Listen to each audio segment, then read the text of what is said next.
చెప్పేసుకుందాం కదా.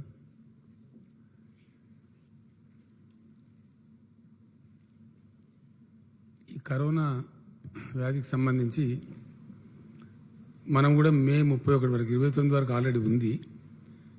31 మే వరకు లాక్డౌన్ పొడిగించాలని చెప్పి కూడా ఈరోజు క్యాబినెట్ వ్యూ తీసుకున్నది, ఫైనల్ వ్యూ. ఆ సందర్భంలో ఉదయం నుంచి కూడా నిన్న కేంద్ర ప్రభుత్వం అనేక విషయాల్లో మార్గదర్శకాలు ఇచ్చిన తర్వాత మనం కూడా ఏ వ్యూహం అనుసరించాలా, ఎట్లా ముందుకు పోవాలా అనే చర్చ జరిగింది విస్తృతంగా.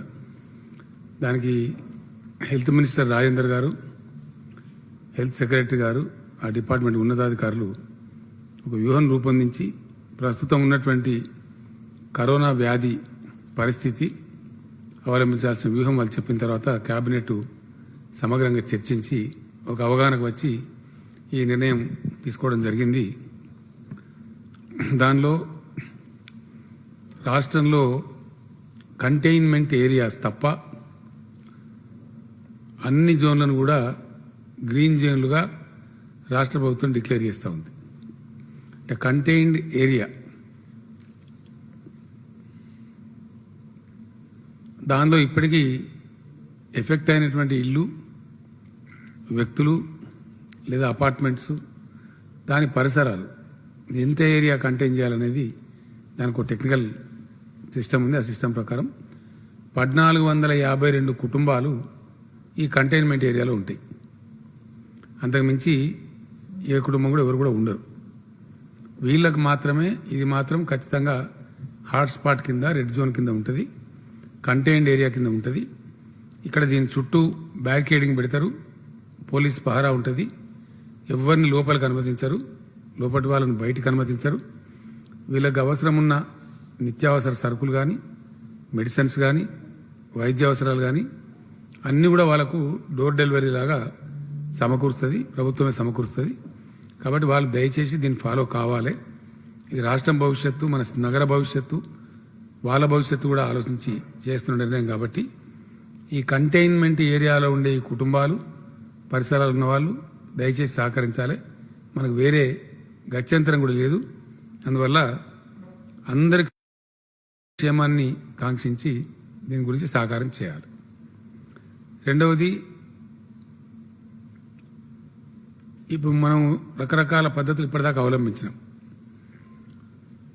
ఉదయం నుంచి దేశమంతా గమనిస్తున్నప్పుడు ఇండియా బ్యాక్ టు వర్క్ అని చెప్పి వస్తూ ఉన్నాయి. వివిధ రాష్ట్ర ప్రభుత్వాలు చేస్తున్న ప్రయత్నాలు, అవలంబించిన విధానాలు, వాటన్నిటిని కూడా పరిశీలించడం జరిగింది. ఇందులో మనకు అనుకూలమైన వాటన్నిటిని కూడా పరిశీలించడం జరిగింది. ఇందులో మనకు అనుకూలమైన పద్ధతిని మనం ఎంచుకోవడం జరిగింది. మనం కూడా ముందుకు పోవాలి. ఒక విషయం మాత్రం, ప్రపంచం మొత్తం శాస్త్రవేత్తలు కావచ్చు, వైద్య శాస్త్రవేత్తలు కావచ్చు, అనేక మంది నిపుణులు కావచ్చు, కరోనాకు మందు లేదా వ్యాక్సిన్ ఇప్పుడప్పుడే రేపో ఎల్లుండో వచ్చేటువంటి పరిస్థితి లేదు. ఇది ఎన్ని మాసాలు కొనసాగుతుందో ఒక అనిశ్చిత పరిస్థితి ఉంది. ఎవరు కూడా ఇదమిద్దంగా చెప్పగలిగినటువంటి పరిస్థితి లేదు. సో ఇట్లాంటి పరిస్థితుల్లో ప్రపంచం ముందు, దేశం ముందు, మన రాష్ట్రం ముందు కూడా ఉండేటువంటి ఆప్షన్ ఏంటంటే కరోనాతో కలిసి జీవించడం నేర్చుకోవాలి. మనకు గత్యంతరం లేదు. అటు కరోనా ఉంటుంది, ఇతరత్ర బతుకుదెరువు కూడా ఉంటుంది. కాబట్టి రెండు కంబైన్డ్గా పోవాల్సిందే. అన్ని జాగ్రత్తలు తీసుకుంటూ, నిబంధనలు పాటిస్తూ, ఏవైతే జాగ్రత్తలు తీసుకుంటూ బతుకు కొనసాగాలి తప్ప బతుకును బంద్ పెట్టుకొని ఇంకా అనేక మాసాల తరబడి కూర్చోలేము.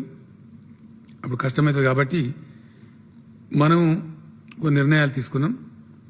దాని ప్రకారంగా రాష్ట్రంలో ఈ కంటైన్మెంట్ ఏరియాలు తప్ప, హైదరాబాద్ నగరం తప్ప మిగతా అన్ని చోట్ల కూడా అన్ని రకాల షాపులు తెరుచుకోవచ్చు. ఇప్పటిదాకా మున్సిపాలిటీలో సగం సగం ఉంది. ఇప్పటి నుంచి సగం సగం ఉండదు. అందరూ అన్ని షాపులు తెచ్చుకోవచ్చు, వాళ్ళ వాళ్ళ వ్యాపారాలు సజావుగా చేసుకోవచ్చు. హైదరాబాద్ నగరంలో జిహెచ్ఎంసీ కమిషనర్ గారు నిర్ణయం చేసి ప్రకటిస్తారు. ఇక్కడ ఆల్టర్నేటివ్ షాపులు తెచ్చుకోవచ్చు. హైదరాబాద్ నగరంలో కంటైన్డ్ ఏరియా కంటైన్మెంట్లో ఉన్న ఏరియాలో ఏది తెరవడానికి వీలు లేదు, ఏది కూడా అక్కడ అనుమతించరు. కంటైన్డ్ ఏరియా కాకుండా ఉన్న మిగిలిన నగరం కంప్లీట్గా షాపులు తెరుచుకోవచ్చు, కాకపోతే సరీ బేసిస్ సంఖ్యలో ఆల్టర్నేటివ్గా తెరుచుకోవచ్చు. రాష్ట్ర వ్యాప్తంగా ఆర్టీసీ బస్సులు రేపు అర్లీ మార్నింగ్ నుంచే స్టార్ట్ అవుతాయి, 6 గంటల తర్వాత నుంచి.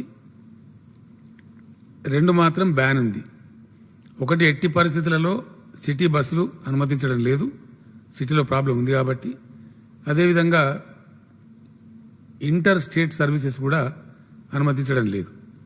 అంటే ఇతర రాష్ట్రాల బస్సులు మన రాష్ట్రంలోకి రావడానికి వీల్లేదు, మన రాష్ట్రాల బస్సులు కూడా ఇతర రాష్ట్రాలకు నడపం. మన ఆర్టీసీ మొత్తం నడుస్తుంది, కాకపోతే మన రాష్ట్ర సరిహద్దుల లోపలనే ఆపరేషన్స్ చేసుకోవాల్సి ఉంటుంది. ఇది చాలా క్లియర్. హైదరాబాద్లో మట్టుకు ఎట్టి పరిస్థితులలో సిటీ బస్ సర్వీసులు నడవవు. కానీ సిటీలో ఆటోలు, ట్యాక్సీలు అనుమతిస్తారు. ట్యాక్సీలో 1+3, డ్రైవర్ +3, కార్లో కూడా 1+3, ఆటోలో అయితే డ్రైవర్ +2 ఇంతవరకే అనుమతిస్తారు. ఒక డ్రైవరు, 2 ప్రయాణికులు. ఇది కొంచెం కఠినంగా వ్యవహరించాలి. ఆటో డ్రైవర్లు, ట్యాక్సీ డ్రైవర్లు, కార్లు ఉన్నవాళ్ళు ఈ నిబంధనలు పాటించాలి, లేకపోతే పోలీసులు చాలాన్ చేస్తారు, అనవసరంగా ఇబ్బంది వస్తుంది. కాబట్టి ఈ నిబంధన పాటించాలి. ఈ సెలూన్లు అన్నీ తెరుచుకోవచ్చు, రాష్ట్ర వ్యాప్తంగా తెరుచుకోవచ్చు, హైదరాబాద్ నగరంలో కూడా తెరుచుకోవచ్చు. కాకపోతే కంటైన్డ్ ఏరియాస్లో ఏది ఉండదు. కంటైన్డ్ ఏరియా టోటల్ బ్యాన్లో ఉంటుంది, అక్కడ ఏది తెరవడానికి లేదు. కానీ కంటైన్డ్ ఏరియా మినహాయించి మిగతా ఏరియాలలో సాలూన్స్ తెరుచుకోవచ్చు. ఈ కామర్స్ టోటల్ 100% అనుమతిస్తారు, దానిలో ఎటువంటి ఆంక్షలు కూడా ఉండవు. ఆర్టీసీ బస్సులు కూడా కోవిడ్ నిబంధనలు పాటిస్తూ నడిపిస్తారు. ఆ విషయంలో ఆర్టీసీ కూడా ప్రిపేర్ అయింది, వాళ్ళు క్యాబినెట్కి ఎక్స్ప్లెయిన్ చేసినారు. ప్రతిరోజు ఖచ్చితంగా శానిటైజ్ చేయడం, ప్యాసింజర్లందరికీ శానిటైజ్ చేయించడం, ప్లస్ మాస్క్ కంపల్సరీ చేయడం, సిబ్బంది కానీ ప్రయాణికులు కానీ ఇటువంటి నిబంధనలు కఠినంగా పాటిస్తూ ఆర్టీసీ బస్సులు నడిపిస్తారు. ప్రభుత్వ కార్యాలయాలు, ప్రైవేట్ కార్యాలయాలు కోవిడ్ నిబంధనలు పాటిస్తూ 100% ఫంక్షన్ చేసుకోవచ్చు. వాళ్ళకు ఇంత అంత రిస్ట్రిక్షన్ లేదు, స్టాఫ్ మొత్తం అటెండ్ అయ్యి పని చేసుకోవచ్చు. కాకపోతే జాగ్రత్తలు తీసుకోవాలి, కోవిడ్ నిబంధనలన్నీ కూడా పాటించాలి, శానిటేషన్ కానీ వగైరా కానీ ఆ విధంగా పనిచేసుకోవచ్చు. పరిశ్రమలు, ఫ్యాక్టరీలు, మ్యానుఫ్యాక్చరింగ్ యూనిట్లన్నీ కూడా కోవిడ్ నిబంధనలు పాటిస్తూ 100% ఎవరి పని వారు చేసుకోవచ్చు.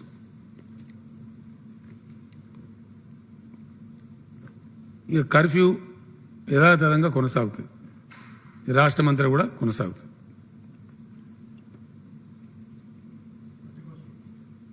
అప్ టు 31st, తర్వాత మళ్ళీ ఆలోచించుకుంటాం. 31st వరకు కొనసాగుతుంది. అన్ని మతాల యొక్క ప్రార్థనా మందిరాలు బంద్ ఉంటాయి, ఇవి కూడా తెరవరు.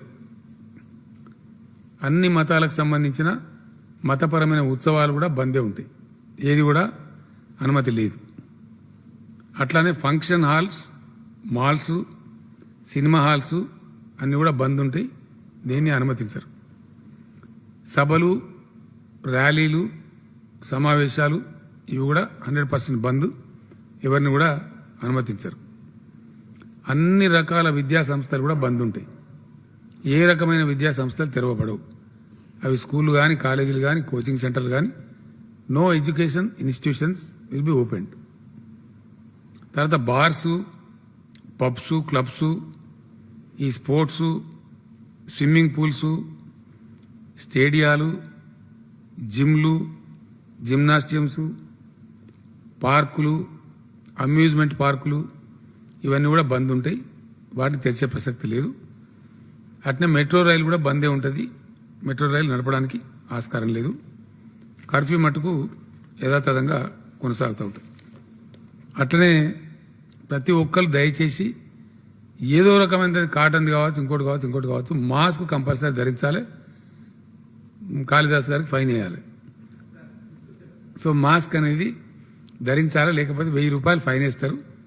కాబట్టి ప్రతి ఒక్కరు వీళ్ళు వాళ్ళని కాకుండా దయచేసి మాస్కులు ప్రతి ఒక్కరు ధరించాలి. ఇది మన యొక్క భవిష్యత్తు, మన యొక్క మంచి సంబంధించింది కాబట్టి చేయాలి.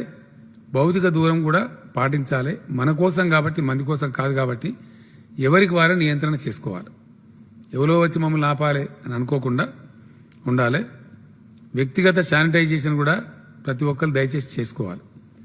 షాపులలో షాప్ ఓనర్సు, ఎందుకంటే వచ్చే వాళ్ళు 10 షాపులు తిరిగి వస్తారు, అనేక చోట ముట్టుకొని ఉంటారు. కాబట్టి ఏ షాప్కి ఆ షాప్కి ఒక శానిటైజేషన్ బాటిల్ పెట్టి వచ్చిన వాళ్ళకు కొంచెం వాళ్ళ చేతులను శానిటైజ్ చేసి, ఆ విధంగా షాపు యజమానులు కంపల్సరీ వాళ్ళ షాపు శానిటైజ్ చేసుకోవాలి. అవసరమైన రసాయనాలు పిచికారీ చేయించుకోవాలి. ప్లస్ వచ్చిన కస్టమర్స్ కూడా కొంత శానిటైజేషన్ చేయాలి. ఈ షాపులలో వినియోగదారులను కూడా కోవిడ్ రూల్స్ పాటిస్తూ కొంచెం నియంత్రిత విధానంలో అనుమతించాలి. దయచేసి ప్రజలు వదిలిపెట్టింది కదా అని చెప్పి అవసరం లేని వాళ్ళంతా రోడ్ల మీదకి వచ్చి హంగామా సృష్టించే ప్రయత్నం చేయవద్దు.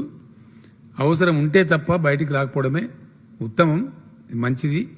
ఎందుకంటే దాన్ని తిరగబెడితే మళ్ళీ టోటల్ లాక్డౌన్ మళ్ళీ పోవాల్సి వస్తుంది. ఆ బాధ కొని తెచ్చుకునే బదులు కొంచెం నియంత్రణ పాటిస్తే, కొంచెం సంయమనం పాటిస్తే తప్పకుండా మంచి ఫలితాలు వచ్చే ఆస్కారం ఉంటుంది. కాబట్టి ఎవరికి వారే దయచేసి నియంత్రణ పాటించాలి. కుటుంబ సభ్యులు దయచేసి వృద్ధులు వాళ్ళని ఎట్టి పరిస్థితుల్లో అనుమతించద్దు. 65 years దాటిన వాళ్ళను ఎటువంటి బయట తిప్పద్దు. వీలైనంత వరకు వాళ్ళ ఇళ్ళకే పరిమితం చేస్తే, అత్యవసరమైతే తప్ప వృద్ధులను, చిన్నపిల్లలను బయటికి రాకుండా కాపాడుకుంటే అందరికి శ్రేయస్కరం. కాబట్టి దయచేసి వాళ్ళని కాపాడుకోవాలని చెప్పి నేను ప్రజలను కోరుతున్నా. ఇప్పటి వరకు ఎన్ని రకాల నిబంధనలు పెట్టినా అప్పుడప్పుడు చిన్న చిన్న డిస్టర్బెన్స్ తప్ప ప్రజలు చాలా సహకరించారు, చాలా సంయమనంతో వ్యవహరించారు.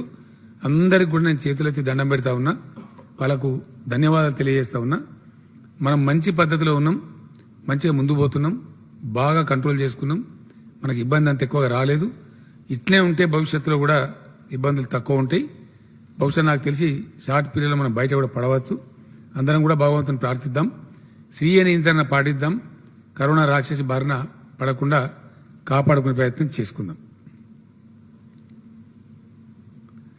ఈ సెకండ్ మేజర్ సబ్జెక్టు ఈరోజు వీడియో కాన్ఫరెన్స్ కూడా నేను నిర్వహించడం జరిగింది. వ్యవసాయానికి సంబంధించి, వ్యవసాయదారులకు సంబంధించి ఇది చాలా ఇంపార్టెంట్ సబ్జెక్టు. మీడియా మిత్రులతో ఉన్న మనవి, కంబైన్డ్ న్యూస్ కాకుండా ఇది సెపరేట్ న్యూస్ రాస్తే government can be thankful to you. ఇది చాలా ఇంపార్టెంట్ సబ్జెక్ట్ కాబట్టి దీన్ని వేరేగా రాస్తేనే మంచిదని చెప్పి నేను కోరుతా ఉన్నా. మీరు సహకరిస్తారని ఆశిస్తా ఉన్నా. తెలంగాణలో చాలా అద్భుతమైనటువంటి వ్యవసాయ రాష్ట్రంగా అవతరించడానికి పుష్కలమైన అవకాశాలు మనకున్నాయి. ఇక్కడ అద్భుతమైనటువంటి నేలలు ఉన్నది. ఇంత టిపికల్ ల్యాండ్ మిక్స్ ప్రపంచంలోనే చాలా అరుదుగా ఉంటుంది. దేశంలో కాదు, ఎంటైర్ వరల్డ్లో చాలా తక్కువగా ఉంటుంది. అందువల్లనే ఇక్రిసాట్ అనే అంతర్జాతీయ పరిశోధన సంస్థ మన పటాన్చెరులో ఏర్పడ్డది, లేకపోతే ఏర్పడేది కాదు. ఇక్రిసాట్ పటాన్చెరులో రావడానికి ఉన్న ఏకైక కారణం టిపికల్ ల్యాండ్ మిక్సే. కాబట్టి అట్లా వచ్చింది. ఇక్కడ నల్లరేగడి నేలలు ఉన్నవి, ఎర్ర నేలలు ఉన్నవి, ఇసుక నేలలు ఉన్నవి, తేలికపాటి నేలలు ఉన్నవి, క్షార నేలలు అంటే సౌడు భూములు కూడా ఉన్నవి. ఇట్లా 5 రకాల నేలలు ఉన్నాయి. మనకు వాతావరణ పర్యావరణ సమశీతోష్ణ వలయం ఉంది. అంటే ట్రాపికల్ వెదర్, వాతావరణ మండలం, పర్యావరణ మండలం రెండు కూడా చాలా అనుకూలంగా ఉంటాయి. ఇవి సమశీతోష్ణంగా ఉంటాయి. ఎక్స్ట్రీమ్ చల్లగా ఉండదు, ఎక్స్ట్రీమ్ టెంపరేచర్స్ ఉండవు, మంచి ట్రాపికల్ వెదర్ ఉంటుంది. అన్ని రకాల పంటలు పండడానికి అనుకూలమైన వాతావరణం కూడా మన రాష్ట్రంలో ఉంది. అదేవిధంగా lowest 700 mm, highest 1100 mm, average తీస్తే 900 mm రెయిన్ఫాల్ కూడా ఉంది. 900 మిల్లీమీటర్ల మంచి వాతావరణం, మన వర్షపాతం కూడా మనకు ఉంది, సగటు వర్షపాతం. కాబట్టి ఎట్లా చూసినా అన్ని రకాల పంటలకు అద్భుతమైనటువంటి అనుకూలత ఉంది. అందుకే తెలంగాణ పంటల ఉత్పత్తిలో చరిత్ర సృష్టిస్తూ ఉంది. అనేక రాష్ట్రాల రికార్డు బద్దలు కొడతా ఉంది. తన సొంత రికార్డులను చెరిపేసుకుంటూ ఇతర రాష్ట్రాల రికార్డు కూడా బద్దలు కొడుతూ ముందుకు పురోగమిస్తున్నది. దేశానికి, ప్రపంచానికి అన్నం పెట్టేటువంటి పరిస్థితికి ఎదుగుతూ ఉంది. ఈ సంవత్సరం అద్భుతమైనటువంటి పంటలు పండినాయి. వీటికి తోడు ఇరిగేషన్ ప్రాజెక్టులు కూడా చకచక బడిబడిగా నడుస్తూ చాలా వరకు పూర్తి దశకు చేరుకుంటా ఉన్నాయి. వాటి ఫలితాలు మనం చూస్తూ ఉన్నాం. కాబట్టి అద్భుతమైనటువంటి వ్యవసాయ రాష్ట్రంగా ఉంటుంది. వీటికి తోడు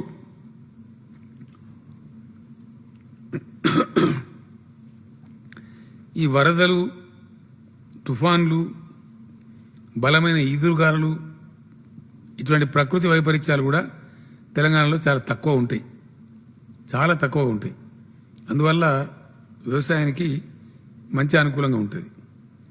వృత్తి నైపుణ్యం కలిగినటువంటి రైతాంగం కూడా పుష్కలంగా తెలంగాణలో ఉన్నారు, అన్ని రకాలు. ఈవెన్ గ్రేప్ గార్డెన్స్లో కూడా ఒకప్పుడు అగ్రగామిగా ఉండేది. అనబ్ షాహీ అనే ఒక వెరైటీ హైదరాబాద్ సిగ్నేచర్ ఫ్రూట్ కింద ఉండేది. ఫర్ ఎగ్జాంపుల్ ఇప్పుడు మామిడి పళ్ళల్లో మన హిమాయత్ పసంద్ అనేది అది తెలంగాణ రాష్ట్రానికే పరిమితం, తెలంగాణ రాష్ట్రానికే ప్రత్యేకం, signature fruit of Telangana state. అంత అద్భుతంగా అటువంటి పంటలు కూడా మన దగ్గర పండుతాయి. దానికి తోడుగా తెలంగాణ రాష్ట్రం అవతరించిన తర్వాత ఇండియన్ హిస్టరీలో ఇండియాలో ఏ స్టేట్లో కూడా అమలు చేయనటువంటి రైతు ప్రోత్సాహక, రైతు సహాయ చర్యలు తెలంగాణలో అమలు జరుగుతూ ఉన్నాయి. వాటన్నిటినీ ఇండియాలో కేంద్ర ప్రభుత్వం కానీ ఇతర రాష్ట్రాలు కానీ స్వీకరించి వాళ్ళ కార్యక్రమం కింద కూడా అమలు చేస్తూ ఉన్నారు. అందులో ప్రధానమైనటువంటిది రైతు బంధు. ఇది ఏ రాష్ట్రంలో కూడా లేదు. ఇది ఒక ఒరిస్సా రాష్ట్రం చేసింది. వాళ్ళు కూడా మనకు సరిపోని లేరు, మనం ఇచ్చేంత డబ్బులు వాళ్ళు ఇవ్వడం లేదు. కేంద్ర ప్రభుత్వం ఇచ్చేది కూడా మన దానిలో చాలా తక్కువ, చాలా చాలా తక్కువ. ఈ మన రాష్ట్రంలో ఇచ్చే రైతు బంధు కంట్రీలో ఏ ఒక్క స్టేట్లో కూడా లేదు. అట్టనే రైతు బీమా మొట్టమొదటి సంవత్సరం మేము కట్టినప్పుడు 700 కోట్లు అయితే ఈసారి 1100 కోట్ల పైచలకు కట్టినాం. అంటే పెరుగుతూ వస్తూ ఉంది. ఈ రైతు బీమా సదుపాయం ఒక గుంట భూమి ఉన్న రైతు కుటుంబం, రైతు చనిపోతే కూడా వారం తిరగకుండా 5 లక్షల రూపాయలు వాళ్ళ ఖాతాలకు చేరిపోతా ఉన్నాయి. ఇది ఇండియాలో, ప్రపంచంలో కూడా ఎక్కడ లేదు, ఏ రాష్ట్రంలో లేదు, ఒక్క తెలంగాణ రాష్ట్రంలోనే ఉంది. 24 గంటల ఉచిత విద్యుత్, నాణ్యమైన విద్యుత్ సరఫరా ఏ స్టేట్లో కూడా లేదు, ఒక్క తెలంగాణ రాష్ట్రంలోనే ఉంది. అదేవిధంగా కంప్లీట్గా ఫ్రీగా ఇంత కాస్ట్ పెట్టి తెచ్చిన నీటి తీరువా మొత్తం రద్దు చేసి, నీటి తీరువా బకాయిలు రద్దు చేసి ఫ్రీగా వాటర్ ఇచ్చే ఏకైక రాష్ట్రం ఇండియాలో తెలంగాణ మాత్రమే. ఈ సదుపాయం ఇంకా ఏ రాష్ట్రంలో కూడా లేదు. రైతులకు నీటి సరఫరా ఏదైతుందో వ్యవసాయానికి ఇచ్చే నీళ్లు 100% ఫ్రీ ఇస్తా ఉన్నాం. అదేవిధంగా మైక్రో ఇరిగేషన్ మీద సబ్సిడీలు 90%, 100% ఇండియా మొత్తంలో ఒక్క తెలంగాణ రాష్ట్రంలోనే ఉంది, ఏ స్టేట్లో కూడా ఇది లేదు. ఈ సదుపాయం కూడా తెలంగాణలోనే ఉంది. పాలీ హౌస్ కల్టివేషన్ కావచ్చు, గ్రీన్ హౌస్ కల్టివేషన్ కావచ్చు, 75% అండ్ 95% సబ్సిడీలు. అంటే 95% ఏమో ఎస్సీ ఎస్టీలకు, 75% ఏమో మిగిలిన అందరికీ ఈ సదుపాయం ఉంది. మైక్రో ఇరిగేషన్ కూడా 90% ఏమో అందరికీ, 100% ఎస్సీ ఎస్టీలకు సబ్సిడీ ఇస్తున్న ఒకే ఒక రాష్ట్రం తెలంగాణ రాష్ట్రం. ఈ సదుపాయం కూడా ఉంది. ఫార్మ్ మెకనైజేషన్ అంటే వ్యవసాయ యాంత్రీకరణలో భాగంగా వేలాది ట్రాక్టర్లు, హార్వెస్టర్లు ఏ రాష్ట్రం కూడా పంచిపెట్టలేదు ఇండియాలో పెద్ద సబ్సిడీ రేట్ల మీద. అది కూడా అద్భుతంగా తెలంగాణ రాష్ట్రమే ఏర్పాటు చేసింది. పాడి పశువులకు వేలాది పశువులు పంపిణీ చేసినాం. పాడి రైతులందరికీ లీటర్ 4 రూపాయల చొప్పున ప్రోత్సాహకాలు కూడా అందిస్తూ ఉన్నాం. ఇది కూడా ఇతర రాష్ట్రాల్లో ఇంత పెద్ద ఎత్తున లేదు. ఆ రకం కూడా ఏర్పాటు చేయడం జరిగింది. అదేవిధంగా అధునాతన పద్ధతులలో పంటలు పండించడం కోసం, నియంత్రిత విధానంలో పంటలు పండించడం కోసం కొన్ని పద్ధతులు కూడా తెలంగాణ రాష్ట్రమే ఏర్పాటు చేసింది. విప్లవాత్మకమైన చర్యలకు శ్రీకారం చుట్టింది. అందులో భాగంగా 2604 2604 5,000 ఎకరాలకు ఒక చొప్పున వ్యవసాయ క్లస్టర్లను ఏర్పాటు చేయడం జరిగింది. ప్రతి క్లస్టర్కు ఒక ఏఈఓ, అగ్రికల్చర్ ఎక్స్టెన్షన్ ఆఫీసర్ను కూడా నియమించింది. వాళ్ళంతా కింద యాక్టివ్గా పనిచేస్తూ ఉన్నారు. గతంలో ఉన్నటువంటి ఎరువులు విత్తనాల కొరతను కూడా పూర్తిగా అధిగమించి సకాలంలో రైతాంగానికి వాటిని సరఫరా చేస్తూ ఉన్నాం. ఆ విషయం రైతాంగానికి తెలుసు, అందరికి కూడా తెలుసు. అదేవిధంగా కల్తీ విత్తన వ్యాపారుల మీద ఇండియాలో ఏ స్టేట్ పెట్టలేదు. తెలంగాణ స్టేట్ మాత్రమే పీడీ యాక్ట్ విధించి వాళ్ళ మీద కఠిన చర్యలు తీసుకుంటా ఉన్నాం. ఇది కేంద్ర ప్రభుత్వాన్ని ఒప్పించి ఈ పీడీ యాక్ట్ తేవడం జరిగింది. ఇప్పుడు కూడా అదే పద్ధతిలో ముందుకు పోతూ ఉంటాం. ఈసారి బడ్జెట్లో ఈ 2604 క్లస్టర్లలో రైతు వేదికల నిర్మాణం కోసం 350 కోట్లను కూడా కేటాయించడం జరిగింది. రాబోయే 6 నెలల్లో ఆ క్లస్టర్ల నిర్మాణం కూడా పూర్తి చేయాలని ఈరోజు వీడియో కాన్ఫరెన్స్లో కలెక్టర్లను ఆదేశించడం జరిగింది. ఈ విధంగా అనేక ప్రోత్సాహకాలు, అనేక రకాల ప్రోత్సాహాలు, అనేక రక్షణలు కల్పిస్తున్నటువంటి పరిస్థితులు ఇక్కడ వచ్చినాయి. కాబట్టి వ్యవసాయంలో ఎవరి ఊహలు కూడా తలకిందులు చేస్తూ ఎవరు ఊహించని విధంగా చాలా విప్లవాలు వస్తూ ఉన్నాయి. రికార్డు స్థాయిలో వరి దిగుమతి కానీ, రికార్డు స్థాయిలో ఇతర పంటల దిగుమతి కానీ తెలంగాణకు సాధ్యమవుతా ఉంది. 90 లక్షల టన్నుల మెట్రిక్ టన్నుల బియ్యాన్ని ఈ సంవత్సరం పీడీఎస్ కింద ఎఫ్సిఐకి తెలంగాణ ఇవ్వగలిగింది. అంటే చాలా పెద్ద విప్లవాత్మకమైన మార్పు. ఇది చరిత్రలో ఎప్పుడు లేదు. This is all time record. ఎప్పుడు చేసినా 20 lakh టన్స్ 30 lakh టన్స్ ఇంతవరకే ఉండేది, కానీ ఏనాడు 50 లక్షలు దాటలేదు. First time in the history ఈరోజు అద్భుతంగా చేస్తూ ఉంది. దీనిలో నియంత్రిత విధానాన్ని పాటిస్తే ఇప్పుడు ఈ కరోనా వచ్చిన సందర్భంలో ఇండియాలో ఏ రాష్ట్రంలో కూడా రైతులు పండించిన మొత్తం ధాన్యాన్ని ప్రభుత్వం ఎక్కడ కూడా కొంటలేరు. వాళ్ళ కర్మానికి వాళ్ళు వదిలేసినారు. కరోనా ఉందనే ఉద్దేశంతో 7,000 పైచిలకు కొనుగోలు కేంద్రాలు గ్రామాలలో తెరిచి గ్రామాలకే హమాలీలను అందరినీ కూడా పంపించి అక్కడనే టోటల్ ధాన్యాన్ని కనీస మద్దతు ధర ఇచ్చి ప్రభుత్వమే కొంటా ఉన్నది. ఇప్పుడు ఇండియాలో ఏ స్టేట్ కూడా ఈ విధంగా కొంటలేదు. ఇది మొత్తం యావత్ దేశానికి తెలుసు, ప్రపంచానికి తెలుసు, అందరికి కూడా తెలుసు. ఈ సదుపాయం కూడా తెలంగాణ ప్రభుత్వం కల్పించింది. ఈ పద్ధతులలో ఇవన్నీ చేస్తూ పోతుంటే ఫలితాలు వస్తూ ఉన్నాయి. అయితే రైతాంగం ఒక నియంత్రిత విధానంలో వ్యవసాయం చేయాల్సిన అవసరం ఉంది. గవర్నమెంట్ గత నెల రోజులుగా నాతో సహా వ్యవసాయ శాఖ మంత్రి నిరంజన్ రెడ్డి గారు, civil supplies minister Gangula Kamalakar గారు, మేమంతా కూడా పరిశోధన చేస్తూ ఉన్నాం. అనేక సమావేశాలు నిర్వహించినాం. రైస్ మిల్లర్స్తో కావచ్చు, యూనివర్సిటీ ప్రొఫెసర్లతో కావచ్చు, వైస్ ఛాన్సలర్లతో కావచ్చు, అనేక వ్యాపార సంస్థలతో కావచ్చు సమావేశాలు నిర్వహించినాం. దీని మీద తేలిన అంశం ఏంటంటే తెలంగాణలో పండుతున్న పత్తి అద్భుతమైన పత్తి పండుతా ఉంది. అంతర్జాతీయ స్టాండర్డ్లో ఉంది. భారతదేశంలో పండే పత్తి రకాలలో the best cotton produced by Telangana and Vidarbha. ఈ 2 పంటలకే నిన్న మొన్న స్వామినాథన్ గారు అని చెప్పి తిరుపూర్ నుంచి వచ్చినారు. ఆయన పరిశ్రమల మంత్రితో మాట్లాడినారు. చాలా అద్భుతమైనటువంటి పత్తి మీరు పండిస్తూ ఉన్నారు. కొంచెం కాటన్ క్వాలిటీ ఇంప్రూవ్ చేసేటువంటి రీసెర్చ్ కనుక మీరు పెట్టినట్టయితే అసలు ప్రపంచంలో మేలు రకమైన పత్తి తెలంగాణ పండించగలుగుతుందని చెప్పి ఆయన కూడా చెప్పి వెళ్ళినారు. కాబట్టి కాటన్ పంటకు ఇంకా క్వాలిటీ పెంచితే తెలంగాణలో అద్భుతమైనటువంటి భవిష్యత్తు ఉంది. అది ఏంటంటే దాని పొడుగు లెంటల్ అంటే పత్తి లెంటల్ పొడుగు అతి ఎక్కువగా ఉంటుంది తెలంగాణ పత్తిలో. ఇది 2 చోట్ల ఉంది, తెలంగాణలో విదర్భలో పండే పత్తి. ఇప్పుడు ఇంకా మనం క్వాలిటీ పెంచితే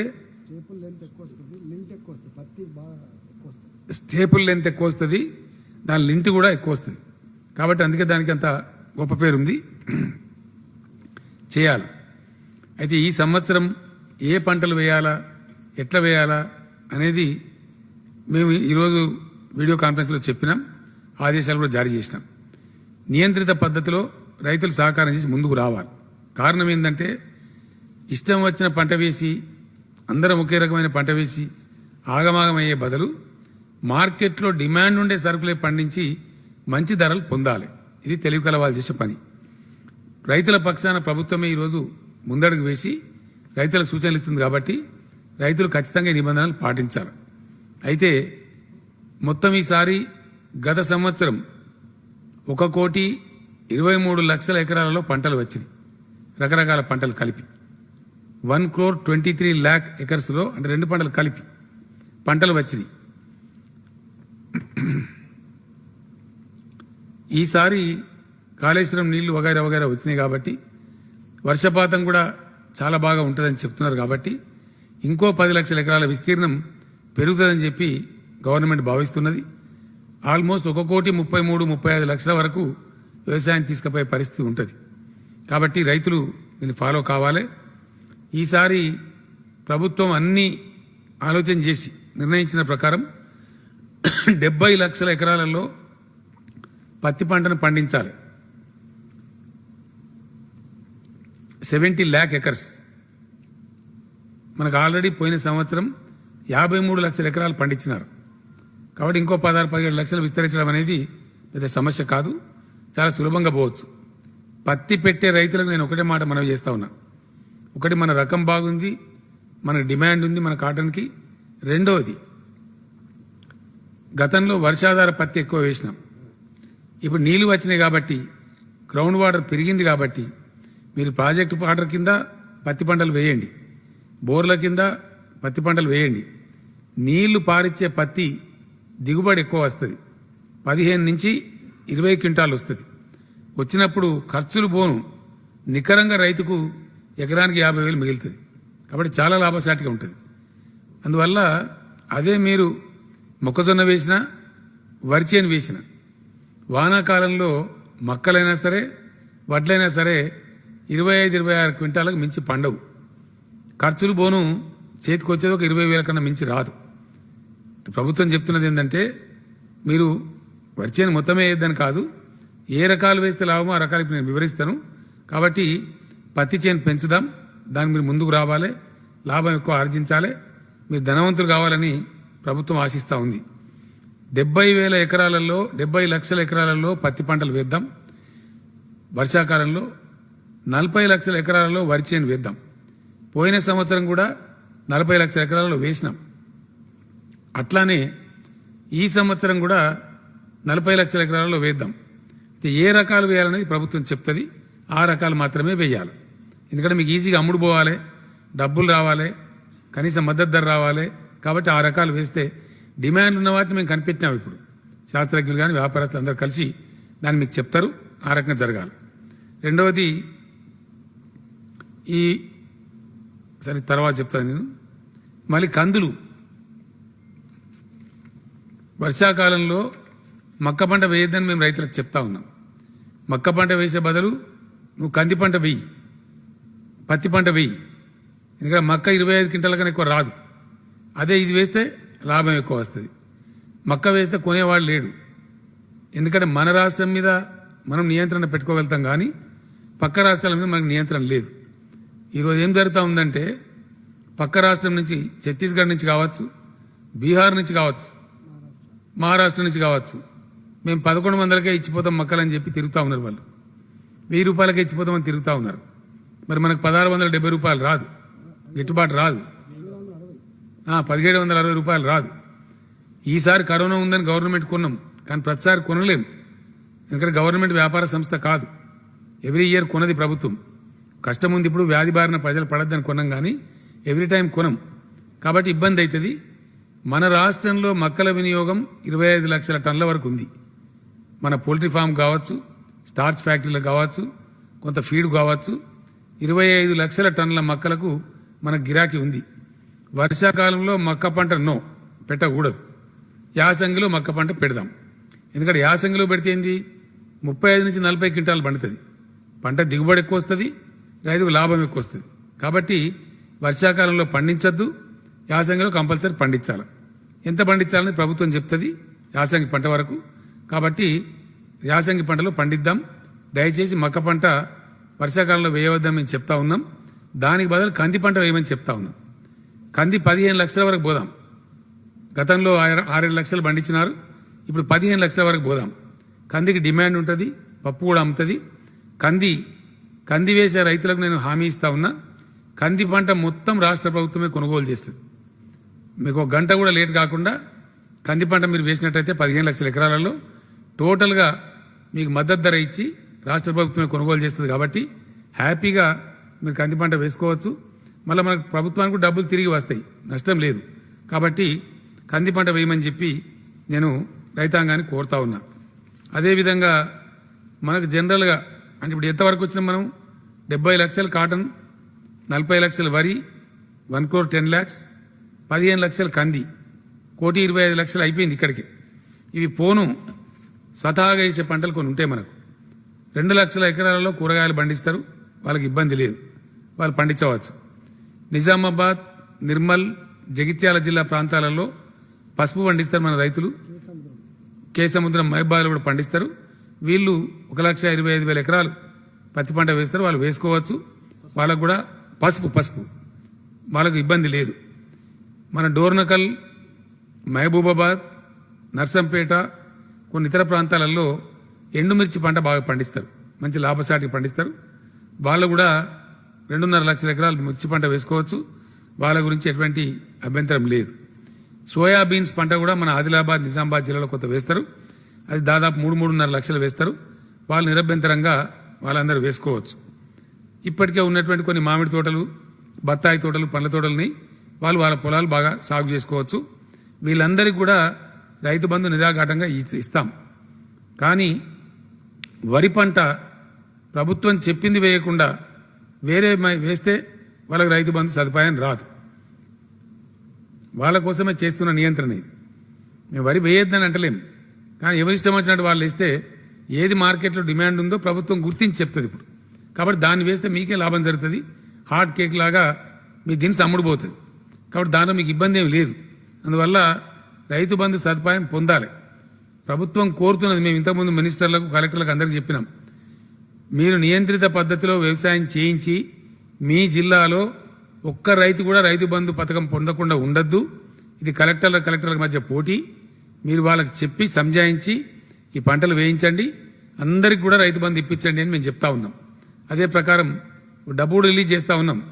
రైతు బంధు కింద వ్యవసాయ శాఖ ఆల్రెడీ 2,000 crores రిలీజ్ చేసినాం. కాబట్టి ఈ రిపోర్ట్ తెప్పించుకొనే డబ్బులు ఇస్తాం కాబట్టి ఆ ప్రకారం పోవాలి. అందువల్ల మనకు నష్టం రాకుండా ఉన్నానంటే ప్రభుత్వం చాలా ఆలోచించి చెప్తున్నది కాబట్టి మనం ఈ విధంగానే ముందుకు పోదాం. రైతులందరూ ముందుకు రావాలి, సహకారం చేయాలి, దీన్ని సక్సెస్ చేసుకోవాలి. అద్భుతమైన వ్యవసాయ రాష్ట్రంగా తెలంగాణ అవతరిస్తున్నది, ఇంకా అవతరించబోతా ఉంది. కాబట్టి అంతర్జాతీయ మార్కెట్లో పోటీపడి మన ధాన్యం పోవాలి. అంటే బియ్యం గింజ యొక్క సైజు 6.3 మిల్లీమీటర్ల నుంచి పైబడి ఉన్నట్టయితే అంతర్జాతీయ మార్కెట్లో డిమాండ్ ఉంది. మనకి ఇప్పుడు వస్తలేదు అంత సైజు, అందువల్ల మనకు లేదు. ఇంతకుముందు మనకి ఎవడి చెప్పలే. ఇప్పుడు ఒక మ్యాండేట్ ఇచ్చినాం వ్యవసాయ యూనివర్సిటీకి, 6.5 మిల్లీమీటర్స్ పైనే ఉండే వంగడాలు సృష్టించాలి, రాబోయే రోజులలో సరఫరా చేయాలని చెప్పినాం. ఫర్ ఎగ్జాంపుల్, తెలంగాణ శాస్త్రవేత్తలు సాధించిన గొప్ప విజయం, తెలంగాణ సోనా అనే ఒక వెరైటీ, తెలంగాణ సోనా అనే వరి వెరైటీని మన శాస్త్రజ్ఞులు రూపొందించినారు. అది అంతర్జాతీయ రంగంలో దానికి బాగా డిమాండ్ ఉంది. గ్లైసెమిక్ ఇండెక్స్ అంటే షుగర్ కంటెంట్ చాలా తక్కువ ఉందని అమెరికా శాస్త్రజ్ఞులు తేల్చినారు. అమెరికా జర్నల్స్లో ప్రచురించినారు, ఇంటర్నేషనల్ జర్నల్స్ చాలా ప్రచురించినాయి. Sugar free rice top class ఎక్కడ ఉందంటే తెలంగాణ సోనా రూపంలో తెలంగాణలో ఉంది. కాబట్టి ఈసారి 10 లక్షల ఎకరాల్లో ఆ పంట వేయమంటున్నాం. హాట్ కేక్ లాగా అమ్ముడుపోతుంది కాబట్టి వేయమంటా ఉన్నాం. రేపటికి ఇంకా కూడా పెంచుతాం. సన్న రకాలలో తెలంగాణ సోనా అనే రకం చాలా అద్భుతంగా ఉంది, దాన్ని పండించండి, దాన్ని బ్రహ్మాండంగా ముందుకు పోదాం. దీనికి సంబంధించి షార్ట్ పీరియడ్లో నేను జిల్లా కలెక్టర్లు, జిల్లా రైతు బంధు అధ్యక్షులు, జిల్లా వ్యవసాయ అధికారులతో హైదరాబాద్లో సమావేశం ఏర్పాటు చేయబోతా ఉన్నాం. 2-3 డేస్లో ప్రతి జిల్లాకు డిస్ట్రిక్ట్ అగ్రికల్చర్ కార్డు ఇస్తారు. ఏ పంట ఏ జిల్లాలో ఎంత వేయాలి వ్యవసాయ మంత్రి గారు, శాస్త్రవేత్తలు అందరూ కలిసి నిర్ణయిస్తున్నారు. వర్క్షాప్ నిన్న జరిగింది యూనివర్సిటీలో, రేపు కూడా చేస్తారు. ఆ ప్రకారంగా అన్ని జిల్లాలకు అన్ని పంటలు కేటాయిస్తారు, ప్రతి పంట కూడా కేటాయిస్తారు. మన దగ్గర మ్యాపింగ్ ఉంది. పోయినసారి ఎక్కడ పత్తి పంట బాగేసిండ్రు, ఎక్కడ వరి పంట బాగేసిండ్రు, అదంతా కూడా మన దగ్గర వివరాలు ఉన్నాయి. ఆ మ్యాప్ను అనుసరించుకొనే ఇప్పుడు కూడా ప్రోగ్రామ్ ఇస్తారు. కాబట్టి దాన్ని ఆ విధంగానే వేసుకోవాలి, అద్భుతంగా ముందుకు పోవాలి. అదేవిధంగా ఫుడ్ ప్రాసెసింగ్ ఎస్సీ జడ్స్ ఏర్పాటు చేస్తూ ఉన్నాం. రాష్ట్రంలో ఫుడ్ ప్రాసెసింగ్ ఎస్సీ జడ్స్ ఏర్పాటు చేస్తూ ఉన్నాం. ఇదివరకు కట్టినటువంటి తెలంగాణ ఏర్పడ్డప్పుడు కేవలం 4 లక్షల టన్నుల గోదాములే ఉండే. ఒక 21 లక్షలు కట్టినాం. ఇప్పుడు 25 లక్షల టన్నులకు వచ్చినాం. ఇప్పుడు మళ్ళా ఒక 45 లక్షల టన్నుల గోదాములు కట్టబోతా ఉన్నాం. సరిపోతలేవు. కాబట్టి దానికి కూడా ప్రభుత్వం శ్రీకారం చుట్టింది. అది కూడా కంప్లీట్ చేస్తాం. ఇట్లా అనేక మార్పులు తెస్తూ రైతుల లాభం కోసం ఒక పర్మనెంట్ వ్యవసాయక రాష్ట్రంగా, ఒక అభ్యుదయ వ్యవసాయ రాష్ట్రంగా తెలంగాణను తీర్చిదిద్దడానికి మనం ఈ బాటలన్నీ వేసుకుంటా ఉన్నాం. కాబట్టి ఇన్ని ప్రోత్సాహాలు కూడా రైతాంగానికి ఇండియాలో ఎక్కడ లేని విధంగా ఇస్తా ఉన్నాం. అట్లనే ఫుడ్ ప్రాసెసింగ్ యూనిట్స్ కూడా తెస్తా ఉన్నాం. ప్రతి నియోజకవర్గంలో ఒక కోల్డ్ స్టోరేజ్ కూడా వచ్చే విధంగా కూడా ఆల్రెడీ కార్యక్రమానికి 40 లక్షల టన్నుల గోడౌన్స్తో పాటు వాటి పక్కనే కోల్డ్ స్టోరేజ్ రావడానికి కూడా స్థలాలు సేకరిస్తూ ఉన్నాం.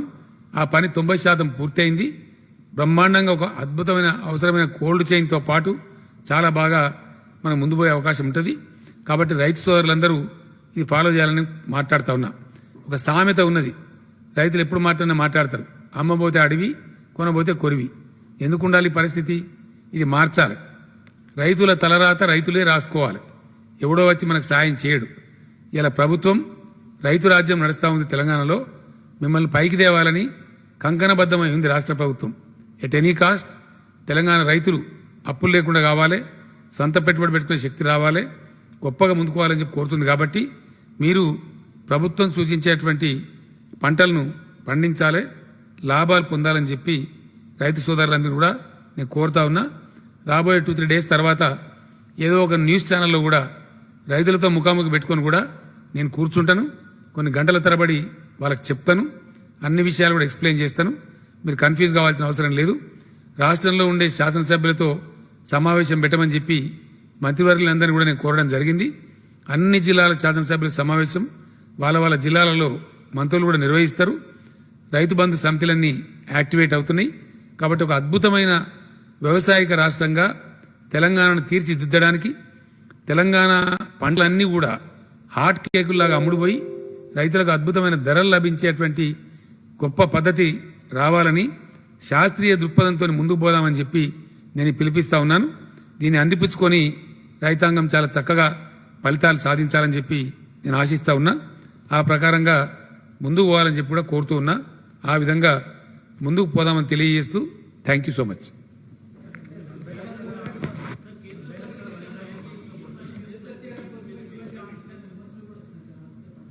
ఏమండి,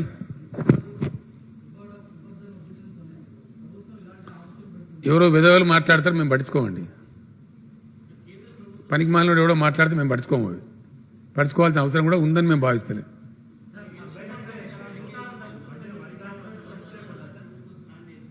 ఏమండి, అది వట్టి డొల్లా, 100% బోకస్. ఇది నేను చెప్తలేను, వినాలి, మీరు వినాలి. నేనే అడిగిన, నేను అడగలేదని అంటాను. ఇప్పుడు అడుగుతా. ఇచ్చిన పద్ధతి ఏందనేది ఇగో ఏషియన్ ఇన్సైట్స్ అని సింగపూర్ నుంచి వస్తుంది, international journal. How potent is the economic vaccine of India. ఇది వట్టిదే బోకసు. ఇందులో ప్రభుత్వం పెట్టేది 1,00,000 కోట్లు కూడా లేదు, అంత గాలి కథ అని చెప్పి ఈ జర్నల్ వ్యాఖ్యానించింది. ఇదేంది? జపాన్ నుంచి వెలువడే ఇంటర్నేషనల్ ఎకనామిక్ జర్నల్. దీని పేరు బెర్నిస్ట్ అనేది ఉంది. వీళ్ళు India strategy, dear finance minister, is the aim to revive GDP or to reach the 20 lakh crores number. అంటే అంకెల గారడినా నిజంగా జీడిపి రివైవల్ అని ఉంది. ఇది చాలా దుర్మార్గమైనటువంటి ప్యాకేజ్. పూర్తి ఫ్యూడల్ విధానంలో ఉంది, నియంతృత్వ వైఖరితో ఉంది. దీన్ని మేము పూర్తి స్థాయిలో ఖండిస్తూ ఉన్నాం. మేము అడిగింది, మేము కోరింది ఇది కాదు. దారుణాతి దారుణమైన విషయం ఏంటంటే, ఒక ఘోర విపత్తు సంభవించి కరోనా లాంటి వైరస్ ప్రపంచాన్ని అతలాకుతలం చేసి మొత్తం దేశాలు, ప్రపంచాలు, రాష్ట్రాల యొక్క ఆర్థిక పరిస్థితి నిర్వీర్యం చేసిన సందర్భంలో రాష్ట్రాలకు కావాల్సింది ఏందండి? రాష్ట్రాల చేతుల్లోకి నగదు రావాలి అని మేము కోరినాం. ఆ నగదు రాష్ట్రాల చేతుల్లోకి వస్తే అనేక రూపాయల్లో ప్రజల్లోకి పంపిణీపోతాం. అది మేము అడిగితే మీరు రాష్ట్రాలను భిక్షగాలుగా భావించి ఒక బెగ్గర్స్ లాగా భావించి ఏం చేసిందండి కేంద్రం? ఇదేనా రిఫార్మ్స్ అమలు చేసే పద్ధతి ఇండియాలో? ఫర్ ఎగ్జాంపుల్ మీకు అర్థం కావాలంటే 2% FRBM పెంచింది అంటే రేపు తెలంగాణ రాష్ట్రానికి 20,000 కోట్లు వస్తుంది. దానిలో వాళ్ళు పెట్టిన కండిషన్స్ వింటే మీరే నవ్వుతారు. అది అప్పు రాష్ట్రం కట్టుకునేదే. వీళ్ళ మెహర్బాని ఒక రూపాయి నోటు లేదు దాంట్లో. 20,000 కోట్ల పరిమితి పెంచినామంటే ఓన్లీ రుణ పరిమితి పెంచడం. అది మళ్ళీ రాష్ట్రమే కట్టుకోవాలి అప్పు. అందులో కేంద్రం చిల్లి గవ్వ కూడా ఇయ్యదు. దానిలో ఆంక్షలు ఎంత దరిద్రం కొట్ట ఆంక్షలు అంటే 5,000 కోట్లేమో ఇస్తారట. అది మాకు ఆల్రెడీ ఉంది తెలంగాణకు. ఇలా కొన్ని పత్రికలు రాసినాయి, కొన్ని పేపర్లు ఎడిటోరియల్ కూడా రాసినాయి తెలంగాణకు ఒరిగేది ఏం లేదని. అంటే 3.5 మనకు ఆల్రెడీ ఉంది కదా. ఆ 5,000 crores ఎట్లా వచ్చేది? కొత్తదేం లేదు. ఆ 5,000 crores వస్తుంది.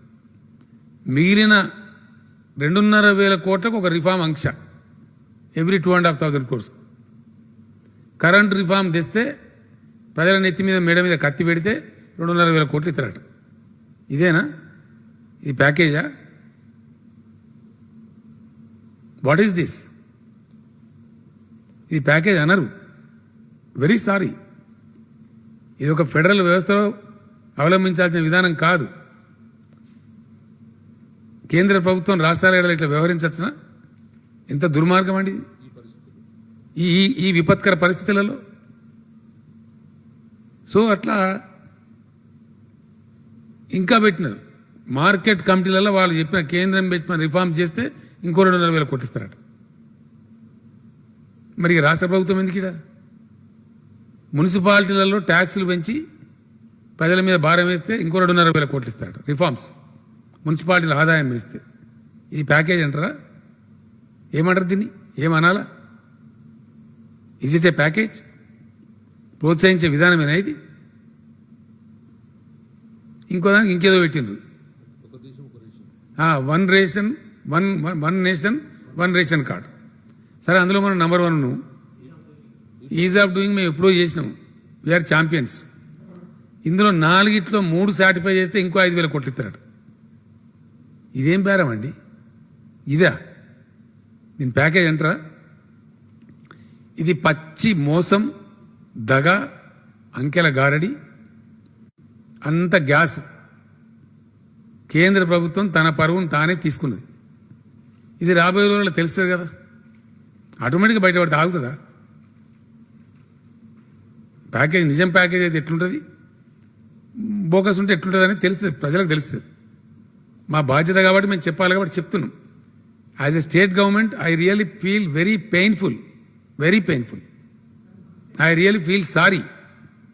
This should not have been the way. కంప్లీట్గా రాంగ్ ఇది. రాష్ట్రాల మీద ఈ రకమైన పెత్తనాలు చెలాయించడం ఈ సమాఖ్య వ్యవస్థకే విఘాతం. కోఆపరేటివ్ ఫెడరలిజం అని ప్రధానమంత్రి గారు చెప్పిండు. అది పూర్తిగా డొల్లా, బోగస్ అనేది ఇలా దీంతో రుజువైపోయింది. ఇంకెక్కడ ఫెడరలిజం ఉందండి? చాలా దారుణంగా బిహేవ్ చేస్తున్నారు. ఈ సమయంలో, ఈ విపత్కర టైంలో మీరు ఇది చేస్తే పైసలు ఇస్తాం. ఇదే పిల్లల కొట్లాడనా? ఇదేనా? ఇది ఏమాత్రం వాంఛనీయం కాదు. ఇది అన్యాయం. మెడ మీద కత్తి పెట్టి నువ్వు కరెంట్ రిఫార్మ్ చెయ్యి, ఇస్తావు నీకు బిచ్చం ఇస్తా 2,000 కోట్లు. ఇదేనండి? నువ్వు ఫలాంది చేయి, మున్సిపల్ ట్యాక్సులు పెంచు, మున్సిపల్ ఆదాయం పెంచు, అయితే 2,000 కోట్ల భిక్షం ఇస్తా. ఇదా? Can this be treated as a package? నేనేమంటున్నాను, మనం చేస్తాం చేయమనేది కాదు, విధానం కరెక్ట్ కాదు. తెలంగాణ డెఫినెట్గా ప్రోగ్రెసివ్ స్టేట్ కాబట్టి నేను మీకు చెప్తా ఉన్నా, వాళ్ళు పెట్టిన కండిషన్లో 3 కండిషన్లు ఎప్పుడో ఫుల్ఫిల్ చేసినాం మనం. నంబర్ 1 ఉన్నాం కంట్రీలో, one nation one ration card. దాంట్లో ఈఓడిబిలో మనం ప్రపంచమే మనం ప్రశంసిస్తూ ఉంది. టీఎస్ ఐపాస్ ఆల్రెడీ ఉన్నాం మనం. కొత్త నిబంధన ఏం లేదు, మనం తీసుకోవచ్చు. కరెంట్ రిఫార్మ్స్ ఎస్, మేము క్యాబినెట్లో కూడా చర్చ చేసినాం. మేము చెయ్యం. ఆ ముష్టి 2,500 కోట్లు తీసుకోము అవసరం అనుకుంటే. అది నెక్స్ట్ మళ్ళీగా అది ఇంకా దారుణంగా ఉన్నాయి అవన్నీ. కంప్లీట్ ప్రైవేట్, ఇంకేముండదు ఇక. తట్టుకొని నిలబడతాం. అది మన అప్పే కదనే బాబు. అదేదో మేర్బాన్ లేక నీ జేబులోకి నా జేబులోకి ఇచ్చినట్టు. అది మా డబ్బే కదా రాహుల్ గారు, మన ఓన్ సోర్స్. ఎప్పుడైనా పైసలు వెళ్ళకుంటుంటే ఎక్కువ డ్రా చేయడానికి అవకాశం. అది ఎంతనాయో 500-600 కోట్లు. అదే భిక్షమా? No, all said and done we also run a government, State governments are also constitutional governments. They are not subordinates. Very sorry. More responsibilities, more duties are there on the state governments. Much more. States have more responsibility directly to the people than the central government. It's a fact. Yes, please. ఏమంటారండి? శిశుపాలను కూడా 100 తప్పులు మన్నించారు కదా. పండాలి కదా ఏదైనా కూడా. పండే సమయం వచ్చినా ఎట్లా పండుతుందో ఎట్లా ఫైటింగ్ అయితే చూడండి మీరు. ఏం లేదండి, నాట్ ఎట్ ఆల్.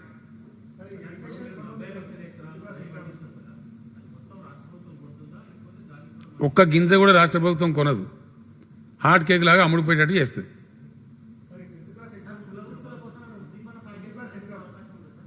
ఒక్క నిమిషం నేను మాట్లాడుతుంది కదా, కోర్టులో ఉంది కదా, సబ్జుడిస్ ఉంది, రేపు ఉంది బహుశా, దాని తర్వాత మాట్లాడదాం.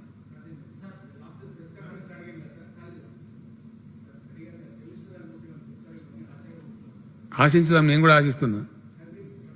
ఇక కేంద్ర ప్రభుత్వం ఇంత ఉద్దారకం చేసింది.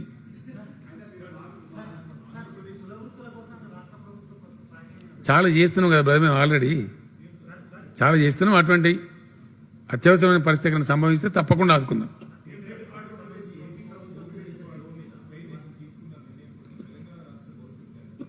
నేను ఏమంటున్నా అంటే దాని గురించి నేను మాట్లాడదలుచుకోలేదు. వాళ్ళు కూడా ఏదో లెటర్ ఇచ్చిందని తెలిసింది నాకు. సమగ్రంగా ఆలోచిస్తాం. మా పాలసీ మాకుంది. నీటి వాటాలకు సంబంధించి కేసీఆర్కు, తెలంగాణ రాష్ట్రానికి స్పష్టమైనటువంటి స్ఫటిక సదృశ్యమైనటువంటి అవగాహన ఉంది. మన హక్కులు వన్ థింగ్ క్లియర్గా చెప్తున్నా నేను, ఉమ్మడి రాష్ట్రంలో మనకు జరిపబడ్డ కేటాయింపులు, అధికారిక కేటాయింపుల మేరకే మనం అన్ని ప్రాజెక్టులు కట్టుకుంటా ఉన్నాం. దాని మేరకే అందరు కూడా ఉండాలని మనం కోరుకుంటా ఉన్నాం. అంతకుమించి నేను కాంట్రవర్సీలకు పోను. సమయం వచ్చినప్పుడు నేను మాట్లాడతాను. నేను ఏమంటున్నానుగా, ఇవ్వడా ప్రతిపక్షం అది ఏదో అర్థం ఉండి మాట్లాడితేనేమో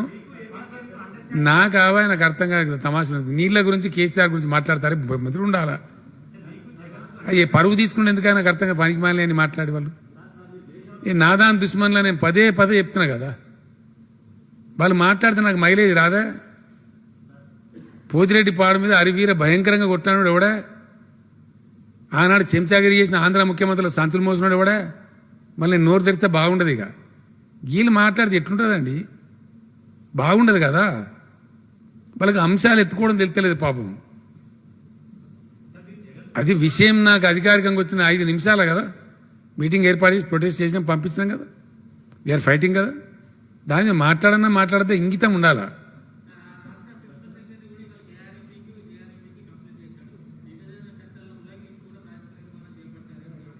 మంచిది, అక్కడ తేలుద్దాం కదా. ఇప్పుడు సపోజ్ పాలమూరు ఎత్తిపోతల పథకం ఉంది, మా మీద సుప్రీంకోర్టులో కేసు వేసిండ్రు. సుప్రీంకోర్టు మేము కొట్లాడినాం, ఆర్డర్ ఇచ్చిండ్రు, అపెక్స్ కౌన్సిల్ బొమ్మన్నారు, పోయినాం. అప్పుడు ఇంకొక ఆయన ముఖ్యమంత్రి ఉండే, నేను కూడా హాజరైనా, మాట్లాడితే ఆయన ఒప్పుకొని లేచిపోయిండు. మీరు కట్టుకొని మాది మేము కట్టుకుంటామని. దాని ప్రకారం ప్రొసీడ్ అయ్యి కట్టుకుంటున్నాం. ఆ మినిట్స్ కూడా ఉన్నాయి కదా ఇప్పుడు. అప్పుడు ఉమాభారతి గారు ఉన్నారు. నేను ఏమంటున్నా అంటే, మేము చట్టం పరిధిలో మా ప్రజలకు న్యాయం చేయడానికి మాకున్న వాటా పరిధిలో మేము కట్టుకుంటున్నాం. మేము ఎక్కడ ఉల్లంఘించలే, అతిక్రమిస్తే మాకెవరు ఊరుకోరు. కాబట్టి మేము వివాదాలకు పోదలుచుకోలేదు. నేను ధైర్యం ఉన్న మనిషిని, నేను పిచ్చిగా అల్లా టప్పగా మాట్లాడేవాని కాదు. ఎందుకంటే నాకు విషయ పరిజ్ఞానం ఉంది, భౌగోళిక పరిజ్ఞానం ఉంది, ప్రజల అవసరాల ఏడల కన్సర్న్ కూడా ఉంది. ప్రజలు ఎక్కడ వాళ్ళని ప్రజలే. ఎస్, ఎవడో చిల్లరగాడు కూడా నువ్వు రాయలసీమకు నిలువు అని అనలేదా? ఎందుకు అనలేదు? 100% అన్న. నేను ఖచ్చితంగా చెప్పిన, ఇప్పుడు కూడా చెప్తున్నా. ఎందుకు పోవద్దంటే రాయలసీమకు నీళ్లు? గోదావరిలో సముద్రానికి పోతున్న నీళ్లు, అవి తీసుకొని పొమ్మని చెప్పిన నేను. తప్ప ఎక్సెస్ వాటర్ ఉంది గోదావరిలో, దాన్ని మలుపుకొని రా తీసుకుపోయినా అని చెప్పినాం. అది బుద్ధిమంతుల మాట కదా, మంచి మాట కదా. మేము కనుక లొల్లి పిచ్చి లొల్లి మేము పెట్టాం. మాకు అట్లాంటి చిల్లర అవసరాలు లేవు. కాబట్టి మేము పర్ఫెక్ట్గా ఉంటాం. 100% మాకు ప్రజలు పర్ఫెక్ట్ మద్దతు ఇస్తున్నారు. ఈ ఈ వీళ్ళ గురించి పట్టించుకోవద్దనే మాకు ప్రజలు చెప్తున్నారు. ఇక ఊరికే మీ టైం వేస్ట్ మా టైం వేస్ట్ ఎందుకు? ఏందండి అది వాళ్ళ కర్మ, మేమేం చేయాలా?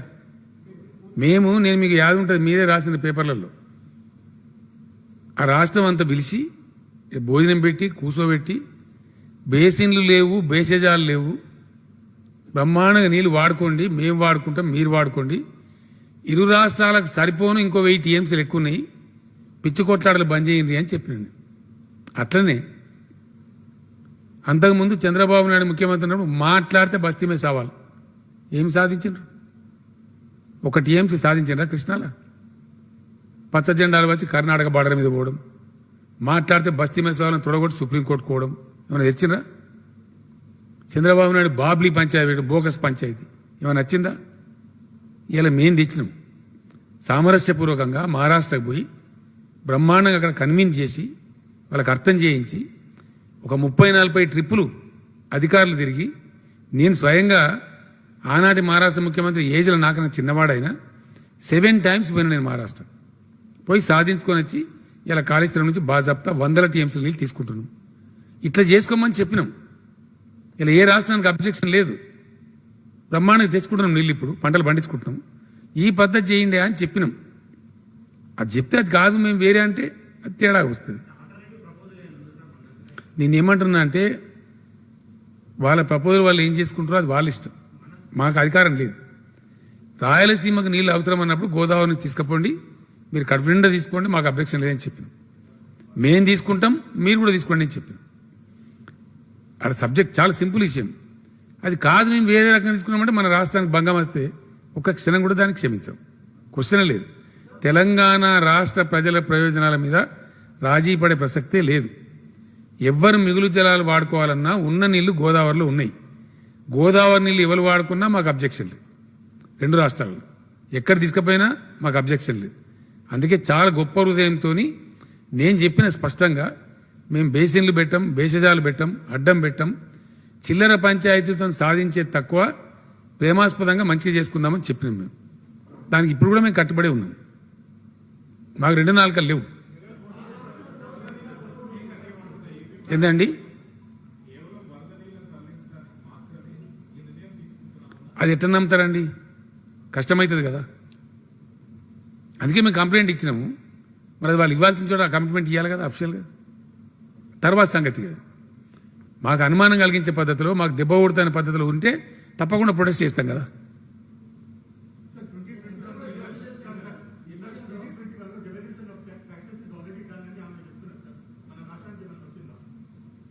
అర్థం కాలే నాకు. అలా మేర్బానే ఉంది, నాకు అర్థం కాదు. ఆటోమేటిక్ అన్నయ్య బాబు, నేనేమంటున్నా అంటే అది ఎంత వస్తుంది మనదే కదా. దాని పేరు డెవల్యూషన్ ట్యాక్స్ అని పెట్టిన దుర్మార్గం. దాని ఎగ్జాక్ట్ టర్మ్ ఏంటంటే share of states in central taxes. Please note mister Rahul, I request you. Share of states in central taxes, this is constitutional condition. ఇది ఎవరి రాజ్యాంగ హక్కు, రాష్ట్రాల యొక్క రాజ్యాంగ హక్కు. దీన్ని గోల్మాల్ చేయడానికి వాళ్ళు చేస్తున్నారు, చాలా చేసినారు. చాలా పన్నులు ఏం చేస్తున్నారు, సెంట్రల్ ట్యాక్స్ రూపంలో తీసుకోకుండా సెస్సుల రూపంలో తీసుకొని రాష్ట్రాలను ముంచుతున్నారు. ఇది ఫ్యాక్ట్, ఇది రాయి. ఇది నిజమా కాదా చెప్పాలి దమ్ముంటే.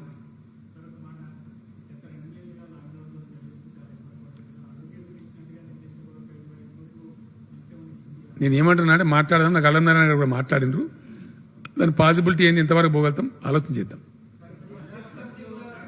ఇప్పుడు అయితే అంతా ఓపెన్ అయిపోతుంది బ్రహ్మాండంగా, ముందుకు పోతుంది మంచిగా హ్యాపీగా. తమ్ముడు నీకేదో కిరికిరి పంచాయతీ పెట్టాలని సార్ కోరుకున్నట్టున్నది, అదేం జరగదు, నువ్వు దురాశ పడకు, ఊకోయిగా చాలు. చెప్తున్నా కదా, నీకు ఓపెన్గా చెప్తున్నా కదా, నీ ఉద్దేశం నాకు అర్థమవుతా ఉంది, నువ్వు ఎందుకు మాట్లాడుతున్నావు నాకు తెలుస్తూ ఉంది. నువ్వు కేసీఆర్తో పెట్టుకోలేవు, కొంచెం జాగ్రత్త. ఇంత ఓపెన్ కుండబద్దలు కూడా చెప్తున్నా కానీ చెప్తారా ఇట్లా. నేను ఏమంటున్నా అంటే ఇట్స్ అ కంటిన్యూస్ ప్రాసెస్, దానిపై ఇష్యూ లేదు కదా. ఒక్కలే బాబు నీ వెనక మాట్లాడుతున్నా.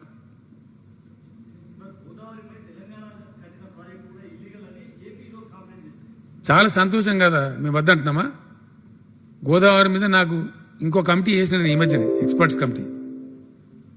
గోదావరిలో మా వాటా పోను, మాకు 650 టీఎంసీల సర్ప్లస్ వాటా కావాలని అడుగుతున్నాం కేంద్రాన్ని.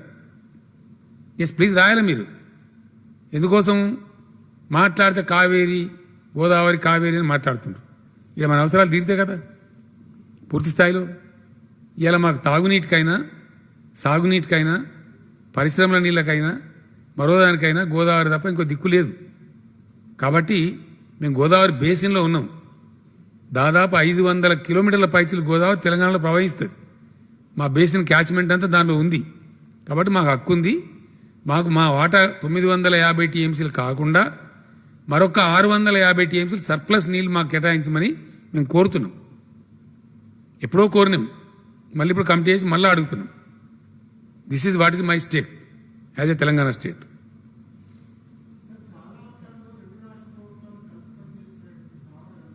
ఇప్పుడు కూడా కలిసే పని చేస్తున్నామే బాబు. ఇప్పుడెందుకు కలిసి? మాకు ఏం వివాదాలు లేవు, మాకు ఏం వివాదాలు లేవండి. అన్యోన్యంగా కలిసి ఉన్నాం, కలిసే ఉంటాం. కొంతమంది కన్ను మండుతున్నాయా? నేను ఏమంటున్నా అంటే మేము ఊకున్నామా వాళ్ళు తీసుకుంటే? నిదానం ఉండమని చెప్తున్నాము. ఉంటే మంచి మాట, లేదు కొట్లాట అంటే కొట్లాట, దానికి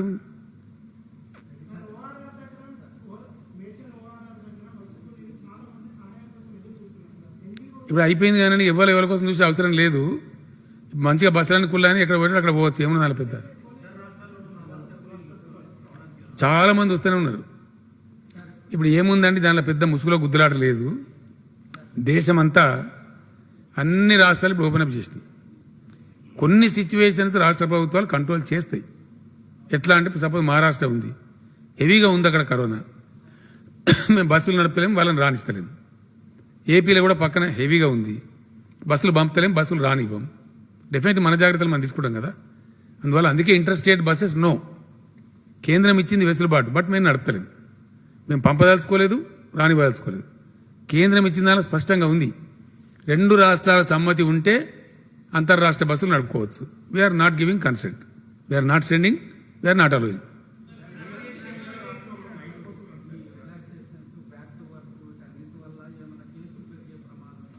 నేనైతే పెరగకూడదని అనుకుంటున్నా. ఎందుకంటే అది కూడా చెప్తాను మీకు నేను. మొన్న మేము కొన్ని మున్సిపాలిటీలలో షాపులు తెరిచినాం, గ్రామాలు మొత్తం తెరిచినాం, మండలాలు తెరిచినాం. అక్కడ గ్రీన్ జోన్లలో ఆటోలు పర్మిషన్ ఇచ్చినాం, ట్యాక్సీలు కూడా పర్మిషన్ ఇచ్చినాం. మరి ఎక్కడి నుంచి మాకు బ్యాడ్ గేమ్ రాలేదు. భగవంతుని దయ వల్ల హైదరాబాద్ సిటీలో అది కూడా వెరీ లిమిటెడ్ నంబర్ వస్తుంది. కానీ మీకు అది ఒక అపార్ట్మెంట్లోనే 30 మందికి వచ్చింది, ఒకటే అపార్ట్మెంట్లో. అట్లా ఒకటే ఇంట్లో 10 మందికి వస్తూ ఉంది. దాని చుట్టూ ఇప్పుడు ఏంటంటే మేము అనుకున్నది కఠినంగా, చాలా కఠినంగా ఆ వాటిని గీత గీసి ఒక సీమ దోమ కూడా లోపడి పోకుండా వాళ్ళు బయటికి రాకుండా సీరియస్ కంటైన్ చేయాలని చెప్పి చాలా సుదీర్ఘ చర్చ జరిగింది. హెల్త్ మినిస్టర్ గారు కూడా చాలా పర్టికులర్ ఉన్నారు. అవి చాలా సీరియస్ కంటైన్ చేస్తాం, మిగిలిన ఏరియా అంతా ఫ్రీ చేసుకుంటున్నాం. అయినా అప్రమత్తంగానే ఉండాలి. ఒకటి మాత్రం ఫ్యాక్ట్, ఇది కొద్దిగా డేంజరస్ వైరస్ కాబట్టి చాలా కేర్ఫుల్గా ఉండాలి. దానికి మేము గతంలో నేను చెప్పినట్టుగా 17,000 బెడ్లు రెడీ ఉన్నాయి. మనకు ఫుల్ ఎక్విప్మెంట్ ఉంది. Total complete 100% we are ready to fight any level of battle. కాబట్టి మాకు ఆ భయం కూడా లేదు. తెలంగాణ ప్రభుత్వం సర్వసన్నద్ధంగా ఉంది. ఉండే ఆ వెనక ముందు చూసుకొని మేము ఇప్పుడు రిలాక్సేషన్స్ ఇస్తున్నాం. మొత్తం కంట్రీ ఇచ్చిన తర్వాత మనం అయిపోతే ఆర్థికంగా మనం వెనకబడిపోతాం. కాబట్టి దేర్ ఇస్ నో ప్రాబ్లం. ఇద్దాం, ముందుకు పోదాం. మలేశం గారు సమస్య వస్తుందా చూద్దాం. వస్తే వీల్ గో బ్యాక్. తప్పదు, మనకి ఇంక ప్రజలు కాపాడుకోవాలి. నేనే చెప్పిన బతుకుంటే బలసాగు తినొచ్చని. కాబట్టి మనుషుల ప్రాణాలకి మేము ప్రాధాన్యత ఇచ్చినాం. ముందుకు ఆలోచించుకుందాం, పరిస్థితిని బట్టి సమీక్ష చేసుకుందాం. Thank you.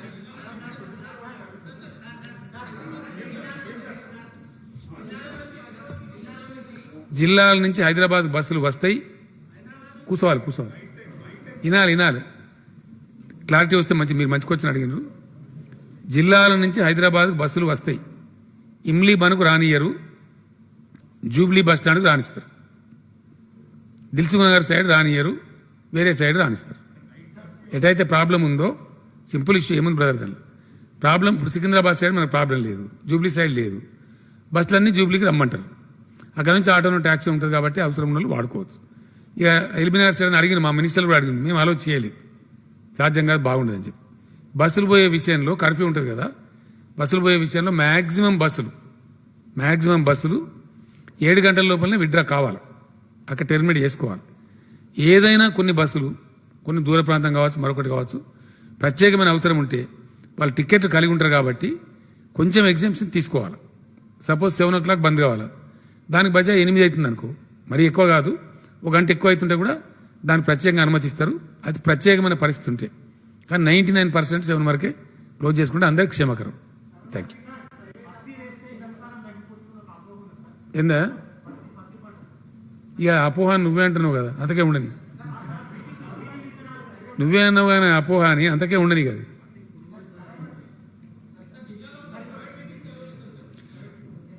బస్సులు అలో చేస్తున్నాము, ప్రైవేట్ సర్వీసెస్ బస్సెస్ అన్ని అలో చేస్తున్నాము, all contract carriages, own vehicles అన్ని అలో చేస్తారు, దేన్ని కూడా ఆపరు. ఆటోలు ట్యాక్సీలు అన్నీ కూడా నడుస్తాయి, ప్రైవేట్ కార్లు నడుస్తాయి, యథాతథంగా ఉంటుంది. కంటైన్మెంట్ జోన్లోకి ఈగ దోమ కూడా పోదు, మిగతా కాడ అన్ని పోతాయి.